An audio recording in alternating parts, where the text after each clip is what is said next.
हाँ जी बच्चा पार्टी लोग, कनेक्टिव टिश्यू चल रहा है ना। कनेक्टिव टिश्यू और कनेक्टिव टिश्यू का शायद ये दूसरा लेक्चर है। ठीक है, कनेक्टिव टिश्यू का ये शायद दूसरा लेक्चर है। तो मैंने आपको कुल कुछ बताया था कनेक्टिव टिश्यू बारे में, उसके आगे हम कंटिन्यू करेंगे। पहले मैंने जो बताया था अगर आप उसे रिपीट करवा दें तो बड़ी मेहरबानी होगी।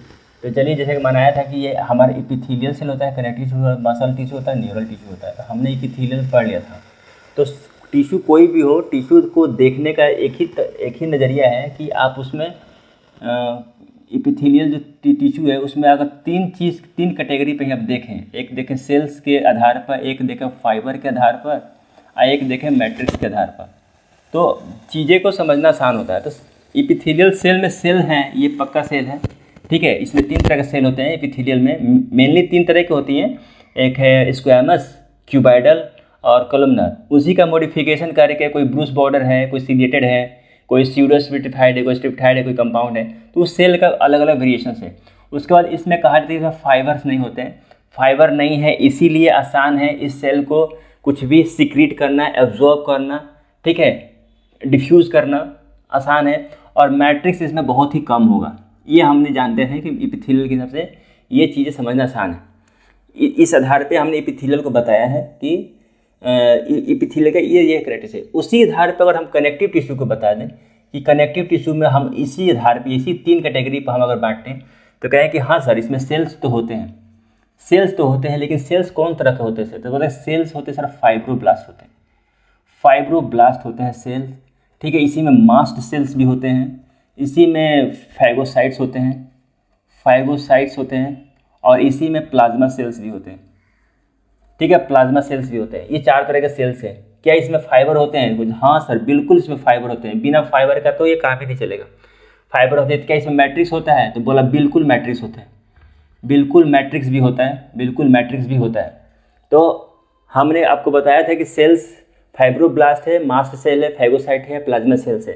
तो हम अगर बात करें कि फाइब्रोब्लास्ट क्या है, पहला फाइब्रोब्लास्ट क्या है? तो मतलब फाइब्रोब्लास्ट वो सेल है जो फाइब्रोब्लास्ट वो सेल्स हैं जो फाइबर्स बनाते हैं।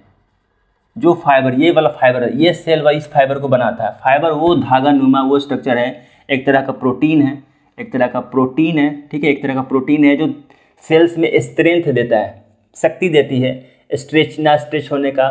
ठीक है, एक तरह का स्प्रिंग नहीं कहिए उसको, एक तरह का स्ट्रेंथ देता है, पावर देता है, शक्ति। तो उसको खींच के लमड़ा नहीं सकते, तोड़ नहीं सकते। सेल के लेवल पे एक शक्ति मिलती है, पावर मिलती है। ठीक है, स्ट्रेंथ मिलता है, शक्ति मिलती है। उसी बात मैट्रिक्स की बात करें, फाइबर, अभी सेल्स में फाइब्रोब्लास्ट की बात कर ले। दूसरा है मास्ट सेल। तो हमने तो कहा कि मास्ट सेल जो है वो एक लोकल हार्मोन्स रिलीज करते हैं। Mast cell local hormones release करते हैं। पहला हार्मोन्स निकलेगा हेपारिन। मैंने इतना बातें आपको कल की वीडियो की बताया था। हेपारिन क्या है कि एंटी कोगुलेंट है। ठीक है, एंटी कोगुलेंट का मतलब है कि कोगुलेंट का मतलब जमना और एंटी मतलब ना जमने देना। हम कोई भी खून हो, कोई भी ब्लड हो, हम उसे जमने नहीं देंगे। एक ब्लड वेसल से ब्लड में खून पास हो रहा है। ठीक है, खून पास हो रहा है। किसी चोट के वजह से, इंजरी के वजह से, ट्रॉमा की वजह से अगर खून उसमें जमने की कोशिश करेगा तो ये हार्मोन्स वहाँ जमने नहीं देगा। पहला काम तो ये जमने नहीं देगा, कोगुलेट नहीं होने देगा। अगर कोई जमा भी है, पहला कि जमने नहीं देगा। और दूसरा का काम करिएगा, अगर कोई जम भी गया है, छोटा सा क्लॉट बन भी चुका है, तो उस क्लॉट को डिसोल्व कर देगा उस क्लॉट को। ठीक है, हटा देगा, नष्ट कर देगा, ताकि ये रास्ता क्लियर रहे। तो हेपारिन का इतना काम है, लोकल हार्मोन से जहाँ पे घटना होगी, जहाँ पे ट्रॉमा होगा, जहाँ पे इंजरी होगी, जहाँ पे चोट लगेगा, उसी जगह रिलीज होगा। लोकल हार्मोन्स कहते हैं उसको। एक और लोकल हार्मोन्स है, वो है हिस्टामिन। ठीक है, हिस्टामिन क्या, ब्लड वेसल डायलेटर है। ब्लड वेसल्स डायलेटर, यानी कि इसका जो डायमीटर है, ब्लड वेसल का जो डायमीटर है वो बड़ा कर देगा, चौड़ा कर देगा। देखिए, चौड़ा कर दिया, ब्लड वेसल को चौड़ा कर दिया, ताकि ब्लड फ्लो को एकदम रफ्तार बना सके। ज़्यादा से ज़्यादा ब्लड वेसल्स उस जगह पहुंचाया जा सके जहां इंजरी हुआ है, जहां ट्रॉमा हुआ है, जहां ब्लड की ज़रूरत है, वहां ब्लड ज़्यादा से ज़्यादा है। तो क्या ये ब्लड वेसल्स हमेशा बढ़ते रहेगा? नहीं, उससे रोका भी जाएगा तो वो होगा हिस्टामिन सेरोटोनिन नाम के हार्मोन से, सेरोटोनिन। ठीक है, सेरोटोनिन हार्मोन्स निकलेगा, वो क्या है कि वेसल्स कंस्ट्रिक्ट, डायमीटर कंस्ट्रिक्शन कर देगा। अगर चौड़ा ब्लड वेसल्स, मोटा ब्लड वेसल्स हुआ है, उसको आराम से पतला कर देगा, ये पतला कर देगा, ब्लड सप्लाई को धीमा कर देगा, कम कर देगा। ठीक है, कम कर देगा, नॉर्मल पोजीशन पे ला देगा। तो क्या है, सेरोटोनिन और हिस्टामिन आपस का एक एंटागोनिस्टिक भी है। एंटागोनिस्टिक मतलब एक दूसरे का विपरीत काम कर, एंटागोनिस्टिक शब्द कहते हैं, एंटागोनिस्टिक, एंटागोनिस्टिक। अच्छा, कंफ्यूज नहीं होना है। अगर ये हेपारिन और सेरोटोनिन अगर मास्ट सेल से निकल रहा है, ठीक है, यहाँ मास्ट लिख रहा हूँ, ये मास्ट सेल का काम है। मास्ट सेल के 3 हार्मोन्स निकलते हैं। अगर ये मास्ट सेल अगर ये दोनों हार्मोन अगर मास्ट सेल से निकल रहा है तो लोकल हार्मोन्स कहलाएंगे। अगर यही दोनों अगर न्यूरल टिश्यू से भी निकलता है, न्यूरल टिश्यू से भी निकलता है, न्यूरल टिश्यू से भी निकलता है, न्यूरल टिश्यू से भी निकलता है, हम आगे पढ़ेंगे, न्यूरल टिश्यू से भी निकलता है। हमने 3 तरह से ना, एपिथेलियल, कनेक्टिव, मसल और न्यूरल, तो न्यूरल टिश्यू से भी निकलते हैं। ठीक है, न्यूरल टिश्यू से भी निकलेगा हिस्टामिन और सेरोटोनिन। ये लोग न्यूरोट्रांसमीटर के एक्ट की तरह काम करते हैं। न्यूरोट्रांसमीटर की तरह काम करते हैं। न्यूरोट्रांसमीटर का काम करते हैं, एक तरह सिग्नल है, एसिटाइलकोलिन की तरह है, एसिटाइलकोलिन की तरह ये लोग भी काम करते हैं, न्यूरोट्रांसमीटर। अगर ये लोग मास कनेक्टिव टिश्यू के मास सेल से निकल रहे हैं तो हार्मोन की तरह काम करेगा। अगर यही दोनों न्यूरल टिश्यू से निकलेंगे तो न्यूरोट्रांसमीटर की तरह काम करेगा। हमने ये बात ये मास सेल में। अच्छा, अब फाइगोसाइट्स क्या है, हमने फाइब्रोब्लास्ट बात कर ली,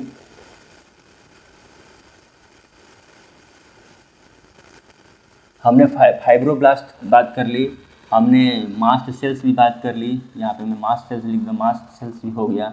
अब है फाइगोसाइट्स। तीसरा क्या है, तीसरा कौन सा काम है, फाइगोसाइट्स। ये फाइगोसाइट्स क्या है, देखिए इपिथेलियल टिश्यू के बाद कनेक्टिव टिश्यू है, तो कनेक्टिव टिश्यू है तो हमारे बॉडी में फंक्शनल है, ऑर्गन काम कर रहा है तो उसमें इन्फेक्शन होने के भी चांस है।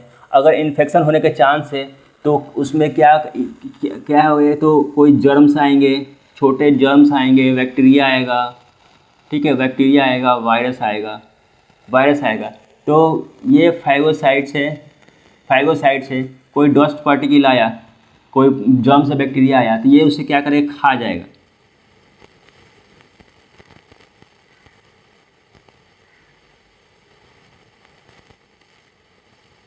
देखिए मैंने क्या बनाया, पहले जर्म्स पार्टिकल या फाइगोसाइटिस क्या करेगा, उसके पास जाएगा, अपना मुंह बंद कर लेगा, मुंह बंद करके अपने अंदर ले आएगा, अंदर जाकर डिजोल्व कर लेगा, जैसे खा गया, घोंट गया, एकदम खा गया। फाइगोसाइटिक है, वो कोई भी हो, जर्म्स हो, कोई बैक्टीरिया हो, वायरस इससे छोटा साइज में है, उसे खा गया उसे, ठीक है, वो खा गया।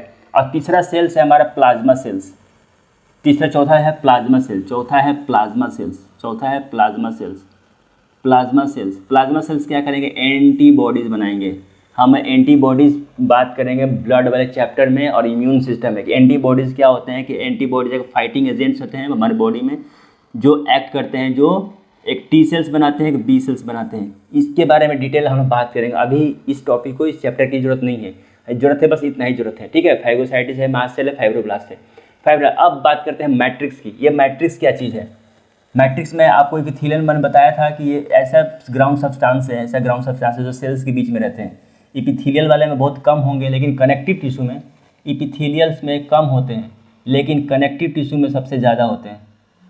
कनेक्टिव टिश्यू में एकदम भर के ये मैट्रिक्स पाए जाएंगे। एक सेमी फ्लूइड मैट्रिक्स है, सेमी फ्लूइड छोटा छोटा तरल पदार्थ की तरह है जो सेल्स के बीच में रहते हैं, और सेल्स को एक दूसरे से बांधे रखते हैं, अपने पास में जोड़े हुए रखते हैं मैट्रिक्स बीच में। जैसे हमारा ये केक है, बच्चे लोग बॉडी फुल में, इसमें से कैंडल है, इसमें चेरीज़ है और न जाने क्या क्या है, दुनिया जहान की चीज़ें हैं। तो जब जो चॉकलेट जो है वो तरह का मैट्रिक्स काम कर रहा है, मैट्रिक्स के ऊपर वो सब है, ठीक है, मैट्रिक्स है वो सब है। तो ये मैट्रिक्स है। मैट्रिक्स दो तरह के होते हैं, मैट्रिक्स जो है वो दो तरह के होते हैं। कौन कौन? मैट्रिक्स जो है वो दो तरह के होते हैं, और वो भी मॉडिफाइड, जो भी जैसे हमारे बॉडी में मेन क्या है, एक कार्बोहाइड्रेट है, प्रोटीन है और फैट है। यही तीन तरह के प्रोडक्ट होते हैं ना हमारे बॉडी में। तो इनका मॉडिफाइड वर्जन्स होते हैं मैट्रिक्स में। अगर कार्बोहाइड्रेट का मॉडिफाई हो जाए तो उसको कहते हैं म्यूकोपोलीसैकेराइड्स। कार्बोहाइड्रेट का एक डेरिवेटिव है म्यूकोपोलीसैकेराइड्स का बना होता है, मैट्रिक्स बना होता है। दूसरा बना होता है प्रोटीन का, जो म्यूकोप्रोटीन या ग्लाइकोप्रोटीन इसको कहते हैं, ग्लाइकोप्रोटीन। ऐसा प्रोटीन जिसमें कार्बोहाइड्रेट भी है और प्रोटीन भी है। म्यूकोप्रोटीन और ग्लाइकोप्रोटीन, म्यूकोप्रोटीन, ये सब होते हैं। ये दो तरह के मैट्रिक्स होते हैं जो सेल्स के बीच में पाए जाते हैं। हमने इतनी बात करी थी, ठीक है, हमने इतनी बात करी थी। अब हम फाइबर की बात कर लेते हैं। फाइबर हम प्लाज्मा मैट्रिक्स की बात कर लेते हैं। हमने सेल्स की बात कर ली, मैट्रिक्स की बात की, अब हम फाइबर की बात करेंगे। अब हम फाइबर की बात करेंगे। देखो फाइबर बनते हैं फाइब्रोब्लास्ट से। अब फाइबर बन रहा है एपिथेलियल में नहीं बन रहा है, लेकिन कनेक्टिव में बन रहा है। कनेक्टिव में बन रहा है उसे स्ट्रेंथ के देने के लिए, एक रिजिडिटी देने के लिए, एक शक्ति देने के लिए फाइबर। तो फाइबर जो है वो दो तरह के होंगे। एक कोलाजन होगी, ठीक है, कोलाजन होगी, एक इलास्टिन होगी। कोलाजन जो है वो वाइट कलर का होगा। ये दिखता है आपको टिश्यू, ये सेल्स को काट के चीर फाड़ के देखने पे ये सब दिखते हैं। कोलाजन वाइट कलर का होगा, ठीक है, रिजिड होगा, टाइट होगा, नॉन फ्लेक्सिबल होगा और अनब्रांच। इसमें ब्रांचिंग नहीं होगी, एकदम कोलाजन फाइबर थ्रेड की तरह दिखेगी आपको, ठीक है। इसमें टिश्यू से सना हुआ रहेगा, इसमें कोई ब्रांचिंग नहीं। तो वाइट होता है, रिजिड होता है, टाइट होता है, नॉन फ्लेक्सिबल होता है, अनब्रांच होता है, ब्रांच नहीं होता है। वहीं इलास्टिन जो है वो कलर में येलो होते हैं, ठीक है, येलो होते हैं। और ब्रांच हो भी सकता है, नहीं भी हो सकता है, ठीक है। ये फ्लेक्सिबल होते हैं या इलास्टिक होते हैं। इलास्टिक होता है ना कि फिजिक्स में क्या पढ़े, इलास्टिक क्या होता है कि रबड़ की तरह हम खींचें तो अपने जगह से डिस्प्लेस होगा, उसकी लेंथ वो चौड़ाई बढ़ जाएगी, फिर वापस अपने जगह पे आ जाएंगे, इलास्टिक रबड़ की तरह। तो ये इलास्टिक कोलाजन होते हैं। येलो ब्रांच फाइबर जो होते हैं, ये सब होते हैं इलास्टिक फाइबर, इसमें फाइबर होते हैं, ठीक है। अब इन्हीं सब आधार पे कोलाजन फाइबर है। तो एक चीज़ मैं आपको बता दूं कि सेल फाइबर और मैट्रिक्स के आधार पे कनेक्टिव टिश्यू जो है, हमें दो तरह के कनेक्टिव टिश्यू होते हैं। कनेक्टिव टिश्यू 3 तरह के होते हैं, ठीक है। कनेक्टिव टिश्यू इन्हीं 3 के आधार पर याद रखिएगा कि पहला है लूज कनेक्टिव टिश्यू, दूसरा है डेंस कनेक्टिव टिश्यू और तीसरा है specialise connective tissue. Cell fibre और मैट्रिक्स के आधार पर कौन किस में ज़्यादा कम बेस है, उसी आधार पर लूज, डेंस और स्पेशलाइज कनेक्टिव टिश्यू को हम विभाजित करते हैं और इस पर पढ़ते हैं। तो पहला हमारा टॉपिक है लूज कनेक्टिव टिश्यू, ठीक है। लूज कनेक्टिव टिश्यू हमारा पहला है, ठीक है। लूज कनेक्टिव टिश्यू, आइए देखते हैं लूज कनेक्टिव टिश्यू क्या है। लूज कनेक्टिव टिश्यू नाम से ही पता चल रहा है कि वो थोड़े से ढीले ढाले होंगे।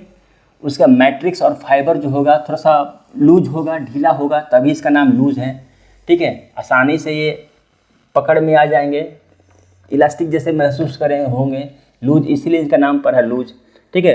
तो यहाँ पे लूज कनेक्टिव टिश्यू को अगर हम सेल वाइज हम बांटें तो इसमें भी सेल्स होंगे, तो इसमें इसका जो सेल्स होगा इसमें भी फाइब्रोब्लास्ट होगा ना, इसमें भी फाइब्रोब्लास्ट है, इसमें भी मास्ट सेल होगा, इसमें भी फाइगोसाइट्स होंगे, इसमें भी फाइगोसाइट्स होगा, इसमें भी प्लाज्मा सेल्स होंगे, अच्छा से इसमें फाइबर, बिल्कुल इसमें भी फाइबर होंगे, पूरा भर का फाइबर होगा, ठीक है। और इसमें भी मैट्रिक्स होंगे, इसमें भी मैट्रिक्स होंगे आपको, ठीक है, इसमें भी मैट्रिक्स होंगे आपको, ठीक है, इसमें भी मैट्रिक्स होंगे। तो चलिए इसका हम एक एक करके लूज कनेक्टिव टिश्यू का एक एक करके हम देखते हैं कि ये लूज, डेंस और स्पेशलाइज से तीनों में कैसे कैसे अंतर है। कनेक्टिव टिश्यू का 3 पार्ट होता है, 3 तरह के होते हैं, लूज, डेंस और स्पेशलाइज। इसमें हम लूज पढ़ रहे हैं, लूज कनेक्टिव टिश्यू, और इन आधार पे इनको हम बांटने की कोशिश करते हैं इसमें क्या क्या है, ठीक है। हाँ जी, सॉरी बच्चों, मुझे काम से थोड़ा जाना पड़ रहा था। तो हम कंटिन्यू कर रहे थे क्या कि लूज कनेक्टिव टिश्यू जो है, लूज कनेक्टिव टिश्यू मतलब इसी सेल के आधार पे सेल, फाइबर और मैट्रिक्स, इसी तीनों क्राइटेरिया पे लूज कनेक्टिव टिश्यू है। फर्दर 2 पार्ट में डिवाइड होता है, 2 तरह के टिश्यू पाए जाते हैं आपको। एक है एरियोलर टिश्यू, एक है एरियोलर और दूसरा है एडिपोज टिश्यू। एरियोलर का जैसे लगता है कि एरियोलर शब्द जहाँ आपको लगे ना, जैसे लगे समझिएगा कि प्रोटीन जैसा कुछ है। ये एरियोलर शब्द जहाँ भी आपको मिले समझिए कि ये प्रोटीन जैसा कुछ है, ठीक है, प्रोटीन जैसा है। और एडिपोज जहाँ भी लगे समझिए कि ये फैट है, एक तरह का फैट जैसा है, ठीक है, फैट जैसा है। तो एरियोलर और एडिपोज को अगर हम बाइफरकेट करें, अगर हम से थोड़ा डिवाइड कर दें, 1 मिनट ज़रा तौली को ज़रा गीला कर लूँ, बोर्ड साफ़ करना है।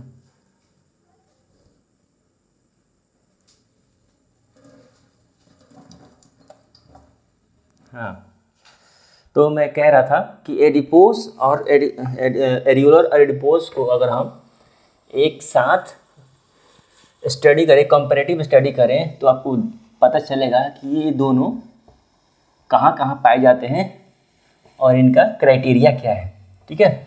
एडिपोज और याद रखिएगा कि कनेक्टिव टिश्यू 3 तरह के हैं, लूज, डेंस और स्पेशलाइज। जो लूज है वो फर्दर 2 तरह के होंगे, areolar loose connective tissue. Areolar होगा जो प्रोटीनेशियस जैसा कुछ होगा लेकिन वो भी लूज ही होगा, ठीक है। और एडिपोज होगा वो भी लूज ही होगा, यानी कि दोनों में ज़्यादा वो नहीं होंगे, डेंस नहीं होगा, फाइब्रस नहीं होगा, मोटा नहीं होगा। जितना होगा बस मेन फंक्शन है इनका सपोर्ट करना, ठीक है, सपोर्ट करना। चलिए दिखाते हैं आपको, दिखाते हैं। जो कनेक्टिव टिश्यू है, कनेक्टिव टिश्यू है वो फर्दर डिवाइड हुआ है loose connective tissue, dense connective tissue और स्पेशलाइज कनेक्टिव टिश्यू। जो लूज है वो फर्दर 2 में हुआ है, एक है एरियोलर टिश्यू, ठीक है, और दूसरा है एडिपोज टिश्यू। ये है एडिपोज, मैं शॉर्ट फॉर्म में लिख रहा हूँ, एडिपोज टिश्यू। एडिपोज टिश्यू जो है मेनली हम जैसे ये इन दोनों में, अगर इन दोनों में हमें ये 3 क्राइटेरिया देखना होगा, पहला हमें सेल देखना होगा, फिर फाइबर देखना होगा और फिर मैट्रिक्स देखना होगा, मैट्रिक्स देखना होगा, ठीक है, मैट्रिक्स देखना होगा।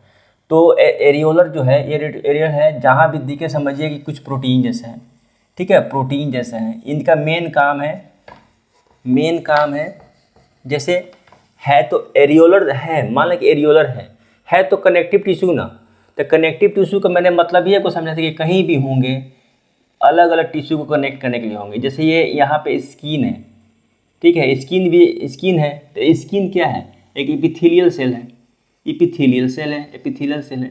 और यहाँ पे है बोन, ठीक है, बोन है, यहाँ बोन, तो बोन क्या है, कनेक्टिव टिश्यू है। लेकिन कनेक्टिव एक स्पेशलाइज कनेक्टिव टिश्यू है, सॉरी स्पेशलाइज कनेक्टिव टिश्यू है। ये बोन क्या है मैं आगे बताऊँगा, स्पेशलाइज कनेक्टिव टिश्यू है। तो स्किन और बोन के बीच को जोड़ने के लिए कनेक्टिव टिश्यू है ना, ये कनेक्टिव टिश्यू है ना, ये कनेक्टिव दूर बांध करेगा। अगर मान लें कि ये हमारा स्किन है, ये हमारा स्किन है और इसके नीचे है मसल, ठीक है, ये नीचे हमारा स्किन है। तो ये स्किन जो है वो एपिथेलियल, ये है मसल, ये है मसल। तो क्या इन दोनों को बांध कर रखने के लिए हमें कुछ टिश्यू चाहिए होगा ना, एक तरह कनेक्टिव टिश्यू चाहिए होगा ना। तो बस यही कनेक्टिव टिश्यू, यही कनेक्टिव टिश्यू जो है वो एरियोलर है, एरियोलर टिश्यू है, जो स्किन के नीचे होगा, माने इस प्रोटीनेशियस है और स्किन के नीचे होंगे। ये हमारा जो स्किन है, ये हमारा जो देखिए, ये हमारा जो स्किन है, स्किन के नीचे जो मसल्स है, तो स्किन और मसल को बांध कर रखने के लिए ये है areolar tissue. Areolar tissue skin के नीचे तो है ही, साथ साथ और कहाँ पाए जाएंगे, तो ये पाए जाएंगे आपको नर्वस टिश्यू के अराउंड पाए जाएंगे, ठीक है, नर्वस टिश्यू के अराउंड पाए जाएंगे, मसल्स के अराउंड पाए जाएंगे और कुछ ऑर्गन्स के अराउंड पाए जाएंगे, ठीक है, ऑर्गन्स के अराउंड पाए जाएंगे, ऑर्गन्स के अराउंड पाए जाएंगे। तो इस एरियोलर टिश्यू में क्या हम सेल्स देखेंगे? तो जी हाँ, बिल्कुल सेल्स होंगे। तो क्या फाइबर होगा? फाइबर होगा, तो बिल्कुल फाइबर होगा। फाइबर इसमें भी होगा, दो तरह का होगा। एक होगा आपको फाइबर बने हैं फाइब्रोब्लास्ट से, तो इसमें फाइबर है, एक तो होगा इलास्टिन होगा, दूसरा कोलेजन होगा, ठीक है, कोलाजन होगा। कोलाजन है तो कोलाजन की मात्रा इसमें बहुत ज़्यादा है, ठीक है, कोलाजन की मात्रा इसमें ज़्यादा है। एरियोलर में कोलाजन की मात्रा ज़्यादा है, इलास्टिन की कम है, ठीक है, इलास्टिन की कम है, याद रखिएगा। फिर इसमें मैट्रिक्स भी है, इन्हीं आधार पे हम कहेंगे कि ऑर्गन है मसल से, मतलब कि एरियोलर जो टिश्यू है वो प्रोटीनिशियस है, V2 है, और स्किन के नीचे पाए जाएंगे। स्किन के नीचे हमारी स्किन है और ये मसल है, इन दोनों को घेर के रखने के लिए, बांध के रखने के लिए हमें कनेक्टिव टिश्यू चाहिए, यही कनेक्टिव एरियोलर है। एरियोलर मतलब स्किन के नीचे के साथ साथ हमारे नर्वस टिश्यू के भी अराउंड पाए जाएंगे, हमारे मसल के अराउंड पाए जाएंगे, कुछ ऑर्गन्स के भी आसपास होंगे, पाए जाएंगे। इनका मेन काम है, इनका जो काम है, एक तो कोलाजन है तो कनेक्टिविटी तो दे ही दे रहा है, कोलाजन है तो कनेक्टिविटी तो कर ही रहा है, सपोर्ट तो कर ही रहा है, ठीक है, सपोर्ट तो कर ही रहा है। सबसे उससे ज़्यादा में कुशन दे रहा है, कुशन, गद्देदार कुशन, एक प्रोटेक्टिव लेयर दे रहा है, कुशन गद्देदार। जैसे मान लें कैसे अमेजोन से कोई प्रोडक्ट पैक करके आता है अच्छे से, एकदम पूरा प्लास्टिक और कवर करके, ताकि ये टूटे फूटे ना, एक हमें कुशन देता है, एकदम गद्देदार देता है। तो वहाँ ये लेयर जो है एरियोलर टिश्यू जो है वो कुशन भी देगा, सपोर्ट कनेक्टिविटी कुशन भी देगा, ठीक है। जस्ट इसी के आधार पे जैसे हमारा, जैसे देखिए, जैसे सेल्स तो सेल दे रहा है, फाइबर कोलाजन है। अच्छा, कोलाजन जो है, यहाँ कोलाजन में लिख रहा हूँ मैं अभी, और आगे इसमें है कोलाजन।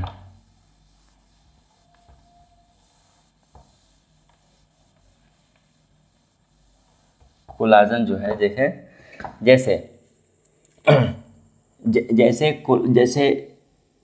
जैसे हमारा ब्लड वेसल्स है, टिश्यू है, जैसे ये टिश्यू है, ठीक है, ये जैसे कि हमारा टिश्यू है, ये है ब्लड वेसल्स। तो ब्लड वेसल्स में जैसे कि हमारे, देखिए हमारे दांत, दांत के नीचे, दांत को जो हमारे मैंडिबल्स पे दांत जो धंसे हैं, तो उनको बांध के रखने के लिए जो हमारे गम्स है, वो और कुछ नहीं है, वो है कनेक्टिव टिश्यू ही है, एक तरह का कनेक्टिव टिश्यू ही है गम्स जो है। अब गम्स जो रप्चर होता है, तो रप्चर जो हुआ, तो इस टिश्यू को रिपेयर होने के लिए कोलाजन फाइबर चाहिए, कोलाजन फाइबर चाहिए, कोलाजन फाइबर होता है विटामिन सी से ही, जैसे कि हमारे अगर हमारा टिश्यू अगर रप्चर होता है तो होता है ब्लीडिंग, इसमें होगा ब्लीडिंग, ठीक है, इसमें होगा ब्लीडिंग, और ब्लीडिंग होगा तो ब्लीडिंग रोकने के लिए इसमें बनता है क्लॉट, ठीक है। तो क्लॉट के लिए चाहिए विटामिन के, और टिश्यू रिपेयर की चाहिए विटामिन सी। जब भी किसी को घाव भरना हो, तो देखने में लगता है कि टिश्यू उसे पपड़ी जम गया, देखने में घाव भरा नहीं है, वो सिर्फ ब्लड क्लोटिंग हुआ है, ऊपर पपड़ी सुखाएगा, उसको नोचिएगा तो नीचे भी घाव भरा, तो उस घाव को भरने के लिए ना विटामिन सी चाहिए। खून जमा है, ऊपर से पपड़ी सूख गया है, यानी कि क्लॉट के लिए, तो मेन काम इसका सपोर्ट के लिए। उसी प्रकार जो हमारा ये एडिपोज टिश्यू है, देखिए ये एडिपोज टिश्यू भी इसी आधार पे हम करेंगे इसका वो, जैसे एडिपोज टिश्यू, जैसे एरियोलर टिश्यू स्किन के नीचे था, ठीक है, ये भी स्किन के नीचे होंगे, इनका भी कनेक्टिविटी, ये भी कनेक्ट करेंगे क्या, ये भी करेंगे मसल्स ऑर्गन के अराउंड पाए जाएंगे, ये भी कनेक्ट कर देंगे, मसल्स को करेंगे, है ना, ठीक है, कनेक्ट करेंगे। अच्छा, एडिपोज टिश्यू का मतलब ही है कि ये फैट ही होंगे, फैट होंगे। तो फैट है, फैटी है, फैट स्टोर करने वाला।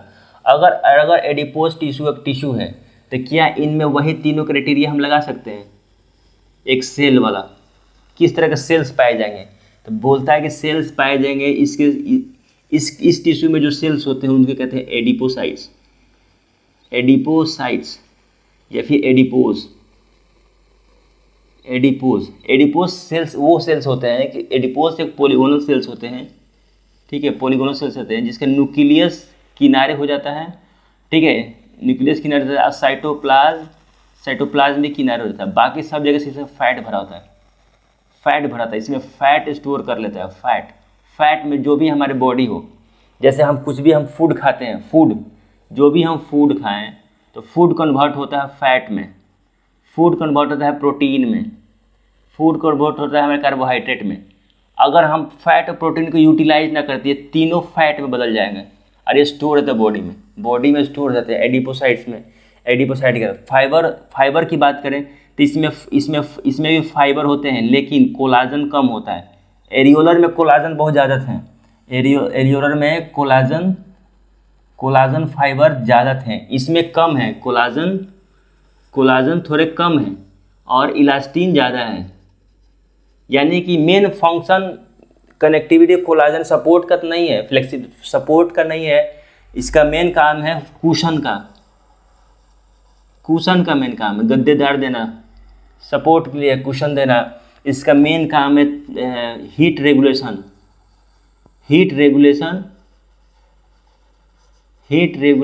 या थर्मोरेगुलेशन, ठीक है। और इसमें होती है मैट्रिक्स और इसमें होती है प्लाज्मा सेल्स क्या बनाएंगी? एंटीबॉडी या मैट्रिक्स दो तरह के, ग्लाइकोप्रोटीन और म्यूकोपोलीसैकेराइड्स, ठीक है।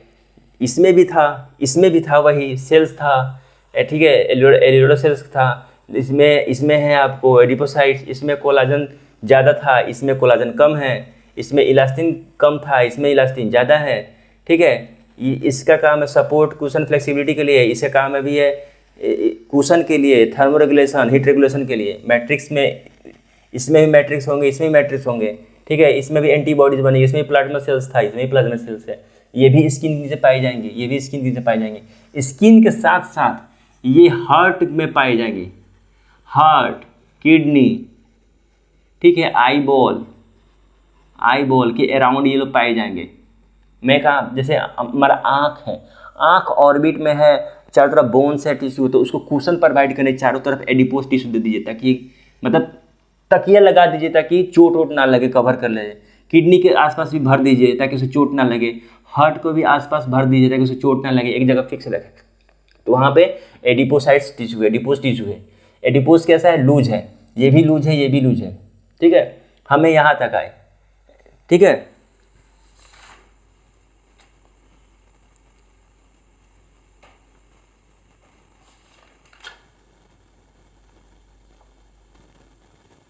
नेक्स्ट वीडियो में ये वीडियो यहीं तक है। नेक्स्ट वीडियो में हम आपको डेंस कनेक्टिव टिश्यू बताते हैं, ठीक है, डेंस कनेक्टिव टिश्यू, ठीक है। मिलते हैं नेक्स्ट वीडियो में, मिलते हैं डेंस कनेक्टिव टिश्यू के लिए।